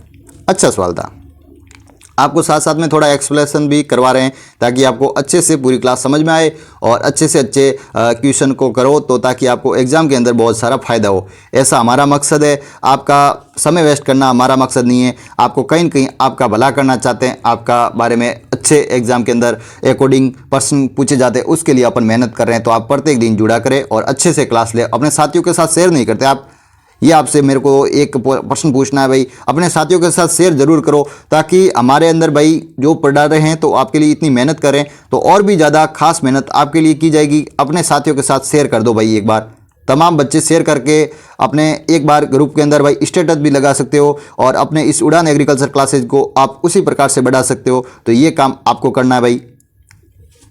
तो अब 40वें का राइट आंसर बता दो भाई। आपको पढ़ाने में तो 1% भी कमी नहीं रखी जाएगी, 1% भी कमी नहीं रखी जाएगी। राजस्थानी चित्रकला के सबसे पहला वैज्ञानिक वर्गीकरण किसने किया, मतलब राजस्थान की जो चित्रकला है उसका पहला वर्गीकरण सबसे पहले किसने वैज्ञानिक ने किया था भाई, इसके बारे में बताओ। अच्छा सवाल है, बहुत ही खास सवाल है, 40वां क्वेश्चन है, तो राइट आंसर भी बताना है आपको। तो आनंद कुमार स्वामी, आनंद कुमार स्वामी होगा भाई। ऑप्शन नंबर फर्स्ट ही राइट होगा भाई, फर्स्ट ही राइट होगा। अच्छा सवाल था भाई, कई राइट होगा भाई, पहला ही राइट होगा भाई। अब 41वें सवाल की ओर आगे बढ़ते हैं। अब अपन चल रही है क्लास संस्कृति, इतनी देर अपने अर्थव्यवस्था भी होगी, करंट अफेयर्स भी हो गया। अब आगे अब पॉलिटी भी आएगी, पॉलिटी के बाद आपकी विज्ञान भी आएगी, जो दैनिक विज्ञान, जो आपके अंदर जो 50 नंबर का पोर्शन है ना, उसके अकॉर्डिंग ही अपन पढ़ रहे हैं भाई। जो LSA का जो 50 नंबर का पोर्शन है उसके अकॉर्डिंग पढ़ रहे हैं। तो आपका अच्छा खासा 50 नंबर का पोर्शन रेगुलर देखोगे ना अपन, जैसे कि 5 क्वेश्चन 10 क्वेश्चन जिनके भी ले रहे हैं, जैसे कंप्यूटर के 5 क्वेश्चन ले रहे हैं, 5 क्वेश्चन साइंस के ले रहे हैं, ऐसे ऐसे आप रेगुलर यदि क्लास में जुड़ते रहोगे तो आपके एक दिन इतने क्लास के अकॉर्डिंग इतने सवाल मजबूत हो जाएंगे और इतने सवालों पर आपकी पकड़ बन जाएगी। तो आपको एग्जाम के अंदर एक भी क्वेश्चन पेपर के मतलब क्लास के बाहर एक भी सवाल आपको देखने को नहीं मिलेगा, क्योंकि अपन बहुत ही शानदार अच्छे प्रकार से पूरे टॉपिक वाइज लेने की कोशिश करेंगे कि भाई इस टॉपिक से अपने इतने सवाल ले रहे हैं, तो इसी प्रकार से आपको मेंटेन करेंगे और बहुत ही शानदार अच्छा कंटेंट देंगे। कंटेंट पर भरोसा रखोगे तो कहीं न कहीं आपको समझ में अच्छा आएगा, और कंटेंट में आपको ऐसा लग रहा है भाई कि कमी है तो आप फिर आधा अधूरा समझ लोगे और फिर आप कहीं न कहीं धोखा खा जाओगे। तो अब 41वें का राइट आंसर बता दो कि निम्नलिखित में से कौन सा कथन है भाई, सत्य कथन को बताना भाई, कि नवजात शिशु की मां के लिए मातृ पक्ष की ओर से बेटे के जन्म पर पीला पौंसा देने का परंपरा है, क्या है राइट है। और सोल, निचोल, पट, दुंगल, असूल, अशुक व सिर पटोरी आदि अंगरखी के प्रकार हैं, क्या राइट होगा भाई। 41वें का क्या राइट होगा, केवल पहला ही राइट हो रहा है, क्योंकि दूसरा तो गलत बैठ रहा है, दूसरा गलत बैठ रहा है, ध्यानपूर्वक देख लो भाई, दूसरा गलत ही है क्योंकि ये सही नहीं बैठ रहा है, पहला सही बैठ रहा है। तो केवल को कोई राइट कर दें, केवल फर्स्ट, ठीक है। अब देखो 42वें सवाल की ओर आगे बढ़ते हैं। 42वां सवाल क्या कह रहा है आपकी स्क्रीन पर, अच्छा खासा सवाल, कि निम्नलिखित में से कौन सा असुमिलित युग्म है भाई। असुमिलित युग्म को बताना भाई, नहीं सुमिलित, सॉरी सुमिलित है भाई, सुमिलित बताना है। हर बार असुमिलित आता, इस बार सुमिलित आ गया। तो सुमिलित कौन सा है, बाकी तीनों असुमिलित होंगे, एक ही सुमिलित बैठेगा भाई, ऐसा भी आपको बता दूं मैं। तो 42वें का क्या राइट होगा, तो लंगर, लंगर किसका, पैर का है। ये सही है बैठ रहा है, ये सही बैठ रहा भाई। लंगर पैर का ये सुमिलित है भाई। हमेल, हमेल कहाँ का है? हमेल वैसे गले का रहता है, सिर का नहीं है। मोकड़ी कहाँ का रहता है? मोकड़ी, ये भी बताओ। बारी कहाँ का होता है? बारी, बारी कान का नहीं है, बारी नाक का होता है। तो इसी प्रकार से आपको ये ध्यान में रखना है। आभूषणों को भी ध्यान में रखना, अलग अलग कहाँ पर पहने जाते हैं, इसका भी सवाल अच्छा खासा बन जाता है। इसको थोड़ा स्क्रीन को छोटा कर लेते हैं ताकि आपको पूरा सवाल आपकी स्क्रीन पर आराम से देख पाओ और आराम से आंसर को दे पाओ। थोड़ा और छोटा कर लेते हैं, आराम से देखो। परेशानी 1% नहीं आने देंगे आपको, 1% परेशानी नहीं आने देंगे। बस पढ़ने में दिक्कत मत करना, पढ़ते रहना, मस्ती से पढ़ना और पढ़ने में 1% कमी आने नहीं देंगे। कि निम्नलिखित में से कौन सा वाद्य यंत्र है जो दूसरी मतलब जाति से संबंधित जुड़ा हुआ है, तो उसके बारे में बताना। एक और वाद्य यंत्र दे रखे हैं, एक और जाति दे रखी है, तो कौन सा वाद्य यंत्र कौन सी जाति बजाती है? जल्दी से देख के बता दो भाई। 43वां सवाल है, तो 43वें का राइट आंसर क्या होगा? पुंगी कौन बजाते हैं भाई? पुंगी बजाते हैं भाई कालबेलिया, कालबेलिया वाले पुंगी बजाते हैं। फिर अपंग कौन बजाते हैं? अपंग, अपंग बजाते हैं भील। फिर बाकिया कौन बजाते हैं? बाकिया, बाकिया सरगरा बजाते हैं, सरगरा। और रावणता कौन बजाते हैं? भोपे, भोपा होता है या भोपे होते हैं, जो भी, भोपे बजाते हैं। तो कौन सा राइट बैठ रहा है? अब कूट के अकॉर्डिंग देख लो भाई। दूसरा, फर्स्ट, तीसरा, चौथा, तो सेकंड राइट बैठ रहा है ना। 43वें का खई राइट बैठ रहा है, देख लेना, आराम से देख लेना। देखो सही राइट बैठ गया भाई कि पुंगी है तो पुंगी भाई कालबेलिया बजाते हैं, अपंग है अपंग भील बजाते हैं, बाकिया सरगरा बजाते हैं और रावणता भोपा बजाते हैं। तो अच्छा खासा सवाल था। ऐसे सवाल आपको एग्जाम के अंदर देखने को मिलेंगे, तो ऐसे सवाल प्रत्येक दिन करा करें और बहुत ही अच्छे तरीके से हमारे साथ जुड़ोगे तो ऐसे सवाल भाई देखने को आपको मिल जाएंगे। अगला सवाल क्या कह रहा है? अब थोड़े प्रश्नों को बड़ा कर देते हैं। आपको स्क्रीन पर अच्छा खासा भी दिखना चाहिए ना भाई, ऐसा नहीं है कि भाई कहीं आपको दिखने में कमी हो जाए भाई। अगला सवाल क्या कह रहा है कि सांसी को किसका प्रतीक माना जाता है? जो सांसी रहती है उसको किसका प्रतीक माना जाता है? पार्वती का, लक्ष्मी का, सरस्वती का या दुर्गा का? 44वें का राइट आंसर बता दो। अच्छा खासा सवाल है भाई, बहुत ही शानदार सवाल है। क्या राइट होगा भाई? तो राइट आंसर होगा भाई ऑप्शन नंबर फर्स्ट, पार्वती को ही कहा जाता है सांसी का प्रतीक, पार्वती। ऑप्शन नंबर क को ही राइट करेंगे भाई, ऑप्शन नंबर क ही राइट होगा। अच्छा सवाल था। अगला सवाल क्या कह रहा है? आपकी स्क्रीन पर बहुत ही अच्छा सवाल है कि निम्नलिखित में से बावड़ियों एवं उनके निर्माण का संबंध में कौन सा असुमिलित है? असुमिलित बताना भाई कि तीनों सही होंगे भाई, असुमिलित बताना भाई। बावड़ियों व उनके निर्माण किसने करवाया था उनके बारे में बताना है। एक और बावड़िया दे रखी है, एक और निर्माण किसने करवाया था, कौन सा असुमिलित है? पहले तो असुमिलित बता दो या सुमिलित बता दो, जो भी आपको तीनों सुमिलित बता दोगे तो असुमिलित अपने आप आ जाएगा भाई। तो 45वें का देखते हैं। पहला क्या? त्रिमुखी बावड़ी राम सरदे ने बनाई थी, राम सरदे ने बनाई थी, ये तो राइट बैठ रहा है। और नीलखा बावड़ी रानी परिमल दे ने बनाई थी, ये भी राइट है। रानी जी की बावड़ी नाथावती ने बनाई थी, ये भी राइट है। कोसुंडी बावड़ी रानी जसवंत ने बनाई थी, ये गलत बैठ रहा है, ये गलत है। केवल घ ही राइट गलत है, बाकी तीनों सही है भाई, बाकी तीनों सही है। आराम से देख लो, आराम से देख लो, स्क्रीनशॉट भी खींच सकते हो। बाकी तीनों जो पहले तीनों दे रखी वो सही है। एक चौथा असंगत बताया था और असंगत आपने बता दिया, घ ही असंगत होगा। अब 46वें सवाल की ओर। अब आपकी आ गई भाई पॉलिटी, राजस्थान की राजव्यवस्था, राजस्थान की राजव्यवस्था। क्या प्रश्न आया कि राज्यपाल अपने कार्यकाल की समाप्ति से पूर्व अपना त्याग पत्र देता भाई? राज्यपाल अपनी समाप्ति से पूर्व में त्याग पत्र किसे देता भाई? राज्यपाल जो त्याग पत्र तो देगा ना, वो किसे देगा भाई? 46वें का राइट आंसर बताओ। प्रधानमंत्री को देगा क्या? राष्ट्रपति को देगा? मुख्यमंत्री को देगा क्या? क्या सर्वोच्च न्यायालय के मुख्य न्यायाधीश को देगा? किसको देगा? जल्दी से देख के बताओ। तो राष्ट्रपति को देगा भाई, राष्ट्रपति होगा भाई, राष्ट्रपति को देगा भाई, गलत नहीं बताना है। पॉलिटी तो बहुत ही शानदार अच्छी पॉलिटी है भाई, अच्छी खासी पॉलिटी है भाई। और ऐसे सवाल आपको देखने को मिलेंगे भाई, बहुत ही शानदार। ये भी बहुत ही शानदार सवाल कि राजस्थान के सबसे पहले व एकमात्र अल्पसंख्यक मुख्यमंत्री कौन थे? राजस्थान के सबसे पहले और अल्पसंख्यक मुख्यमंत्री कौन थे? 47वें का राइट आंसर बता दो। अल्पसंख्यक भी थे, एकमात्र थे वो। राजस्थान के एकमात्र अल्पसंख्यक मुख्यमंत्री कौन थे? सीएम कौन थे भाई? ऑप्शन तमाम देख लो और राइट आंसर बताओ। तो बतुकला खां, जो जोधपुर के थे भाई। जोधपुर के अंदर बतुकला खां स्टेडियम भी बना हुआ है और बतुकला खां नामक जो व्यक्ति थे वो मुख्यमंत्री, जो एकमात्र अल्पसंख्यक मुख्यमंत्री थे। अच्छा सवाल था। अब देखो 48वें सवाल की ओर आगे बढ़ जाते हैं। 48वां सवाल क्या कह रहा है आपकी स्क्रीन पर? राजस्थान के लोक उपक्रम समिति के अध्यक्ष के रूप में चुनाव किसके द्वारा किया जाता है? लोक उपक्रम समिति के अध्यक्ष के रूप में चुनाव किसके द्वारा किया जाता है? मुख्यमंत्री, राज्यपाल, विधानसभा अध्यक्ष, विधानसभा का प्रतिपक्ष नेता। जल्दी से देख के राइट आंसर को टिक मारो। सही आंसर को टिक ठोक लो, टिक मार लो भाई।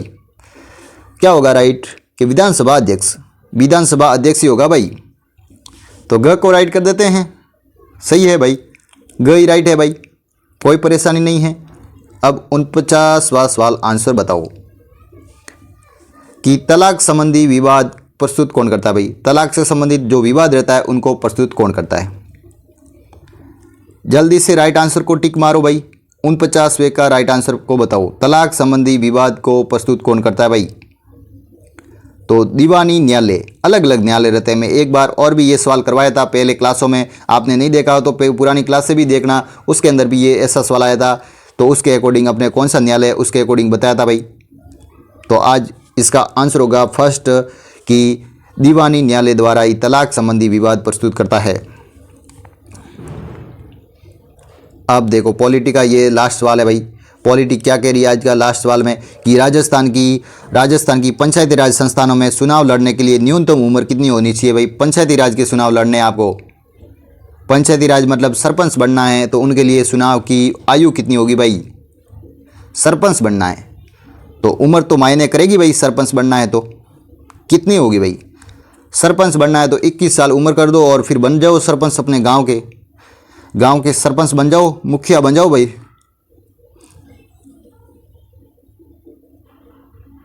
देखो भाई, ये सवाल की ज़रूरत थी। ये कल नहीं आए थे सवाल, आज आ गए। इन सवालों की ज़रूरत थी जो आप कह रहे थे भाई कि साइंस के क्वेश्चन लाओ और कंप्यूटर के क्वेश्चन लाओ, तो उनको भी हम क्लास के अकॉर्डिंग साथ साथ में कवर कर ले। तो आपको देखो आज 10 क्वेश्चन, 5 क्वेश्चन साइंस के मिल जाएंगे और 5 क्वेश्चन अपन बहुत ही इंपॉर्टेंट सवाल रहेंगे, वो सवाल आज अपन कर लेंगे। तो भाई साइंस के और कंप्यूटर के। तो पहला सवाल आपकी स्क्रीन पर, अच्छा खासा सवाल, बहुत ही ज़बरदस्त सवाल। क्या बताया जा रहा है? पहले तो राइट आंसर बता दो कि वायरस जनित रोग कौन सा भाई? जो वायरस से होता है, रोग से संबंधित आपका एक सवाल आएगा, ये 100% कह रहा हूँ। रोग से संबंधित आपका एक सवाल आएगा भाई, टाइफाइड, मलेरिया, रेबीज या दस्त। वायरस जनित बताना भाई, जीवाणु, प्रोटोजोआ वगैरह नहीं बताना, आपको केवल वायरस बताना। वायरस कौन सा है जो वायरस द्वारा फैलता है? रेबीज ही एकमात्र ऐसा है जो वायरस जनित बीमारी है भाई, या रोग है भाई, डिसीज है भाई, वायरस जनित डिसीज। अच्छा सवाल। अब 52वां सवाल आपकी स्क्रीन पर, अच्छा खासा सवाल। क्या बताया जा रहा है कि मसालों का राजा कौन कहलाता भाई? मसालों का राजा किसे कहा जाता भाई? काली मिर्च, केसर, पहाड़ी मिर्च या लौंग? जल्दी से देख के राइट आंसर को टिक मारो। मसालों का राजा, मसालों की रानी, मसालों का राजा, ये 2 सवाल बनते हैं भाई, अच्छे खासे सवाल बन जाते हैं भाई। तो काली मिर्च को कहा जाएगा मसालों का राजा, और मसालों की रानी कौन है? तो इलायची है भाई। अपन चाय के अंदर डालते हैं इलायची, उसे मसालों की रानी कहा जाता है, और मसालों का राजा काली मिर्च हो जाएगा। ये भी सवाल आया हुआ है, ऐसा नहीं है कि सवाल आपको जो अपन ला रहे हैं तो वो सवाल नहीं आते, ऐसे सवाल पूछे जा चुके हैं। और एग्जाम के अकॉर्डिंग क्या रहता है कि मैं आपको एक सही हकीकत बात बता दूं तो लगभग जो पुराने पेपर रहते हैं उसका लगभग 60 से 70% पोर्शन रहता है वो सेम ही रिपीट होता है। आपको लगता है कि 30% नया जो करंट बनता है हर साल उसके अकॉर्डिंग पर्सन बनता है, और बाकी सब पुराने पेपर रहते हैं जो भी 20 साल के, 25 साल के और 10 साल के, 5 साल के जितने भी पेपर रहते हैं, तो उसके अकॉर्डिंग आपका सवाल जो बोर्ड रहता है उसके अकॉर्डिंग प्रश्न को देखता है, और ऐसे ही सवाल आपके बार बार रिपीट होते हैं। थोड़े मतलब इधर उधर हो जाते हैं, मतलब कोई पर्सन थोड़ा घूम जा सकता है क्योंकि उसको थोड़ा बदलाव किया जा सकता है, लेकिन प्रश्न तो उसी टॉपिक से, उसी अंदर से देखने को मिल जाएंगे। तो आपको ऐसे प्रश्नों की कोशिश करनी चाहिए जो आपको एग्जाम के अकॉर्डिंग आते हैं। बिना फालतू प्रश्न पढ़ने से क्या फ़ायदा। तो अब 53वां का राइट आंसर बताओ भाई। 53वां सवाल आपकी स्क्रीन पर, राइट आंसर को टिक मार लो, राइट आंसर को टिक मार लो कि मानव में गुणसूत्रों की संख्या के युग्म कौन सा बेटर है। जो मानव में गुणसूत्रों की संख्या का युग्म मतलब जोड़ी, कितने जोड़ी गुणसूत्र पाए जाते हैं मानव के अंदर? 23 जोड़ी, 26 जोड़ी, 46 जोड़ी या 37 जोड़ी? तो 23 जोड़ी गुणसूत्र पाए जाते हैं मानव के अंदर। कितने जोड़ी? 23 जोड़ी। और कुल गुणसूत्रों की संख्या 46 रह जाती है। मनुष्य के अंदर कुल गुणसूत्रों की संख्या कितनी रहती है? 46। और कितनी जोड़ी बनती है? 23 जोड़ी के गुणसूत्र बनते हैं भाई मनुष्य के अंदर। गुणसूत्रों के भी सवाल एक बार पूछा गया है भाई एग्जाम के अकॉर्डिंग, तो ये भी ध्यान में रखेंगे। अगला सवाल क्या कह रहा है कि टंगस्टन तत्व का संकेताक्षर है भाई। टंगस्टन का कौन सा प्रतीक है वो प्रतीक बता देना भाई। डब्ल्यू है, टाइटेनियम है, बोरॉन है या कार्बन है? तो डब्ल्यू होगा, इसका प्रतीक डब्ल्यू हो जाएगा भाई। टंगस्टन को डब्ल्यू से प्रतीक से संकेत करते हैं भाई। संकेत पूछा है, ये संकेत का सवाल 2 या 3 बार मैंने एग्जाम के अंदर देखा, इसलिए आपके भी ऐड कर लिया क्लास के अंदर। तो ये भी सवाल बन सकता है कि भाई डब्ल्यू इसका प्रतीक रहता है टंगस्टन का। बहुत ही अच्छा सवाल था। अगला सवाल क्या कह रहा है? यह भी बहुत ही शानदार सवाल भाई, बहुत ही ज़बरदस्त सवाल। क्या बताया जा रहा है कि जल में अधिकतम घनत्व कितना होता है भाई? जल का अधिकतम घनत्व कितना रहता है? कितने डिग्री सेल्सियस में अपने जल का घनत्व रहता है? 4 degree Celsius, 0 degree Celsius, 100 degree Celsius या 10 डिग्री सेल्सियस? तो जल का अधिकतम घनत्व कितने डिग्री पर होगा? ध्यानपूर्वक देखो, राइट आंसर को टिक मारो। तो फर्स्ट ही राइट होगा भाई, 4 डिग्री सेल्सियस रह जाता है जल का सबसे अधिकतम घनत्व। बहुत ही शानदार अच्छा सवाल था। अब 56वें सवाल की ओर आगे बढ़ते। अब आपका भाई कंप्यूटर आ गया और मैंने बताया था कि सभी क्वेश्चन सभी टॉपिक से देखने को मिल जाएंगे। देखो आपकी लास्ट में भाई कंप्यूटर भी जोड़ दिया, कंप्यूटर के भी सवाल आ गए भाई कि सुपर कंप्यूटरिंग के पिता किसे कहा जाता भाई? सुपर कंप्यूटरिंग के पिता किसे कहा जाता है, या सुपर कंप्यूटर के भी पिता कह सकते हैं, या कंप्यूटरिंग रहती है उसके पिता किसे कहा जाता भाई? जल्दी से देख के राइट आंसर को टिक मारो। चार्ल्स बेबेज, सुमेर करे, एलन ट्यूरिंग या व्हिटसरफ? 56वां का राइट आंसर क्या होगा भाई? चार्ल्स बेबेज नहीं बताएंगे भाई। चार्ल्स बेबेज तो गलत होगा, क्योंकि इसे तो भाई कंप्यूटर के पिता कहा जाता है। ये तो सुपर कंप्यूटरिंग या सुपर कंप्यूटर के पिता पूछे, तो सुमेर करे होगा भाई। 56 क्या होगा? बी ऑप्शन होगा भाई। गलत नहीं बताना, आप ऐसे देख के गलत बता देते हो, फिर कहते हो हमारे गलत हो गए भाई सवाल। गलत तो होंगे क्योंकि आप प्रश्न को ध्यानपूर्वक पढ़ते नहीं, फिर करते हो गलत। तो सुमेर करे होगा, ऑप्शन नंबर बी कोई राइट होगा। बी राइट होगा भाई, बी राइट हो जाएगा। अच्छा सवाल था। और कंप्यूटर के पिता पूछ ले तो चार्ल्स बेबेज बता देना, ठीक है। अब इनपुट आउटपुट से सवाल आया है, ये भी अच्छा खासा है, और इसके बारे में आपको आज भी भविष्यवाणी कर दूं तो एक सवाल आपको एग्जाम के अंदर देखने को मिल जाएगा। जिस दिन आपका 13 जून को पेपर होगा उस दिन देख लेना, एक क्वेश्चन इस टॉपिक से देखने को मिल जाएगा कि निम्न में से कौन सा आउटपुट डिवाइस है भाई? आउटपुट डिवाइस कौन सा है भाई? कुंजी पटल है, प्रिंटर है, माउस है या OCR है भाई? तो जल्दी से देख के राइट आंसर को टिक मारो। राइट आंसर क्या होगा भाई? तो प्रिंटर होगा। कौन सा होगा? प्रिंटर ही है जो आउटपुट डिवाइस है। बाकी आपको मैं से आउटपुट डिवाइस के नाम गिना दूं, लिखने की कोशिश दी, आपको ऐसे ही बोल देता हूं कि कौन कौन से भाई आउटपुट डिवाइस है या इनपुट डिवाइस है। तो आपको एक बार क्या है कि भाई दिमाग के अंदर भाई थोड़ा बहुत बैठ जाए और थोड़े बहुत याद हो जाए, तो एक बार वैसे आप ऐसे बोलने पर पता लग जाएगा आपको। जैसे कि मॉनिटर हो गया, प्रिंटर हो गया, लिख भी सकते हो आप, साथ साथ में कॉपी में ऐड भी कर लो। Monitor, printer, plotter, speaker, projector, sound card या ईयरफोन, ये तमाम रहते हैं आउटपुट डिवाइस। एक बार फिर से बोलता हूँ, कोई दिक्कत नहीं, जिसने भी नहीं सुना है आराम से सुन लो। Monitor, printer, plotter, speaker, projector, sound card या ईयरफोन, ये तमाम रहते हैं आउटपुट डिवाइस। अब बोलता हूँ इनपुट डिवाइस के। इनपुट डिवाइस कौन कौन से रहते हैं? Keyboard, mouse, scanner, joystick, track ball, OCR, OMR, MICR, BCR, light pen, microphone. फिर से बोलता हूँ एक बार, कौन कौन से होते हैं? Keyboard, mouse, scanner, joystick, track ball, OCR, OMR, MICR, BCR, light pen, microphone. ये तमाम आपको ध्यान में रखना है, एक बार कॉपी में ऐड कर लेना, और ऐसा सवाल आपको एक एग्जाम में देखने को मिल जाएगा। ये 100% आपसे वादा है। आज भी कह रहा हूँ, आउटपुट और इनपुट डिवाइस का एक सवाल आपको एग्जाम में दिखेगा। अब 58वें सवाल की ओर आगे बढ़ जाते हैं। 58वां सवाल आपकी स्क्रीन पर, अच्छा खासा सवाल, जल्दी से देख के राइट आंसर को टिक मारो। तो ऑपरेटिंग सिस्टम निम्नलिखित में से क्या है भाई? ऑपरेटिंग सिस्टम क्या है? ये तो बहुत ही खास सवाल, ये 2022 या 23 में 2 या 3 बार एग्जाम में जो अलग अलग एग्जाम के अकॉर्डिंग पूछा जा चुका है कि ऑपरेटिंग सिस्टम निम्नलिखित में से कौन सा मतलब सॉफ्टवेयर के अकॉर्डिंग रहता है? हार्डवेयर के अंदर रहता है, डिवाइस के अंदर रहता है, सॉफ्टवेयर के अंदर रहता है या पेरीफेरल के अंदर रहता है? तो जल्दी से देख के बताओ।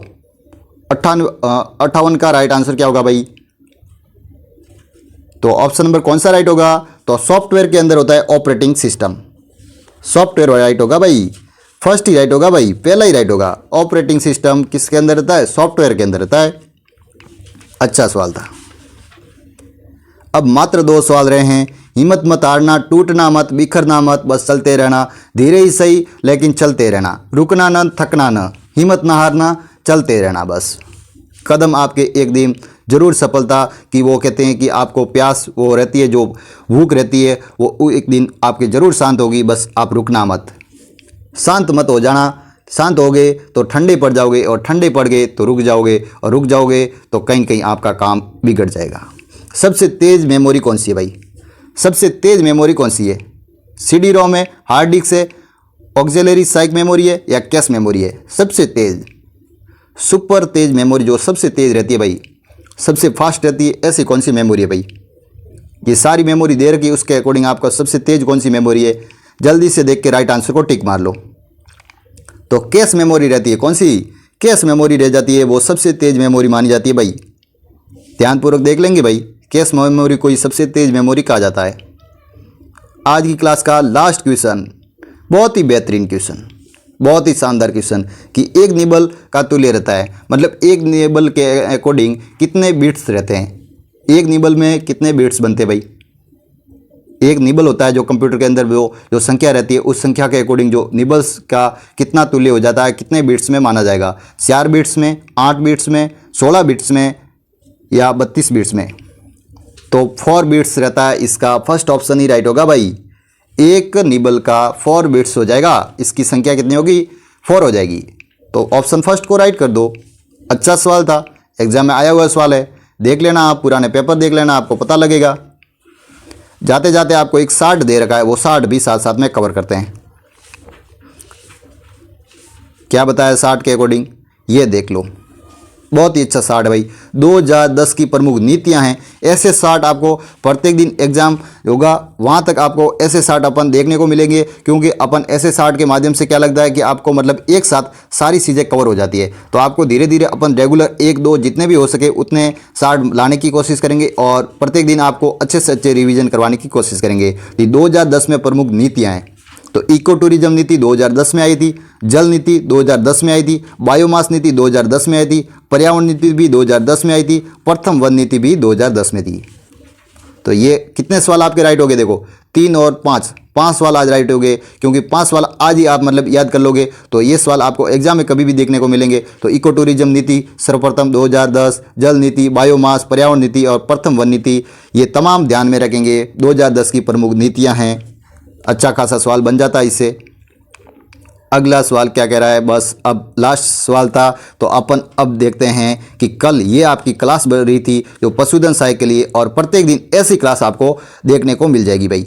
तो इसके अंदर क्या विशेष रहने वाला है ये आपको एक बार बता दूं। तो पशुधन सहायक भर्ती जो 2025 के अकॉर्डिंग है, आपका नवीनतम जो पाठ्यक्रम बना है इस बार थोड़ा अलग है पाठ्यक्रम। पिछली बार आपका केवल राजस्थान जीके था, इस बार राजस्थान जीके नहीं आने वाला है। आप ध्यानपूर्वक आज भी सुन लेना, क्योंकि आपको राजस्थान जीके पढ़ोगे तो फिर कहीं कहीं आपको धोखा खा जाओगे और फिर आपको देखने को वहाँ मिलेंगे कंप्यूटर कहाँ से आ गया, लेकिन कंप्यूटर आपके जुड़ा हुआ है। इस बार सिलेबस में कंप्यूटर जुड़ा हुआ रखा है, दैनिक विज्ञान को जोड़ा गया है, सामान्य विज्ञान आएगी। ऐसा नहीं है कि कंप्यूटर के बारे में बहुत ही हार्ड सवाल पूछ लेंगे जैसे कि कंप्यूटर के एग्जाम रहते हैं उसके अकॉर्डिंग आएंगे, ऐसा नहीं है। नॉर्मल सवाल बनेंगे, सामान्य कंप्यूटर रहेगा, सामान्य विज्ञान रहेगी और करंट अफेयर्स जो रेगुलर जो 3 या 4 महीने के भीतर का करंट अफेयर्स है वो बन जाएगा। और राजस्थान की अर्थव्यवस्था, राज्य व्यवस्था, अपन पॉलिटी को कर रहे हैं रेगुलर, और राजस्थान का सामान्य ज्ञान जैसे कि भूगोल हो गया, इतिहास हो गया और क्लास संस्कृति, तमाम आपकी क्लास पूरी अकॉर्डिंग चल रही है। तो आपका एक पार्ट तो पूरा कंप्लीट हो रहा है, और रेगुलर क्लास में जुड़ोगे तो इसी क्लास के माध्यम से आपके सारे सवाल एक ही क्लास के अकॉर्डिंग रेगुलर एग्जाम तक 13 जून तक आपको बहुत ही अच्छी खासी तैयारी हो जाएगी। और प्रत्येक दिन जुड़ा करें, अच्छे से पढ़ा करें, मस्ती से पढ़े। आगे और क्या जानकारी है कि बस यही है कि आप अच्छे से पढ़ो, मस्ती से पढ़ो, और बहुत ही शानदार अपने उड़ान एग्रीकल्चर क्लासेज को आज ही सब्सक्राइबर कर दो और अपने साथियों के साथ शेयर कर दो, ताकि आपको प्रत्येक दिन अपन इसी प्रकार से क्लास लाते रहे और आपको एग्ज़ाम तक अच्छे प्रकार से तैयारी करवा सके।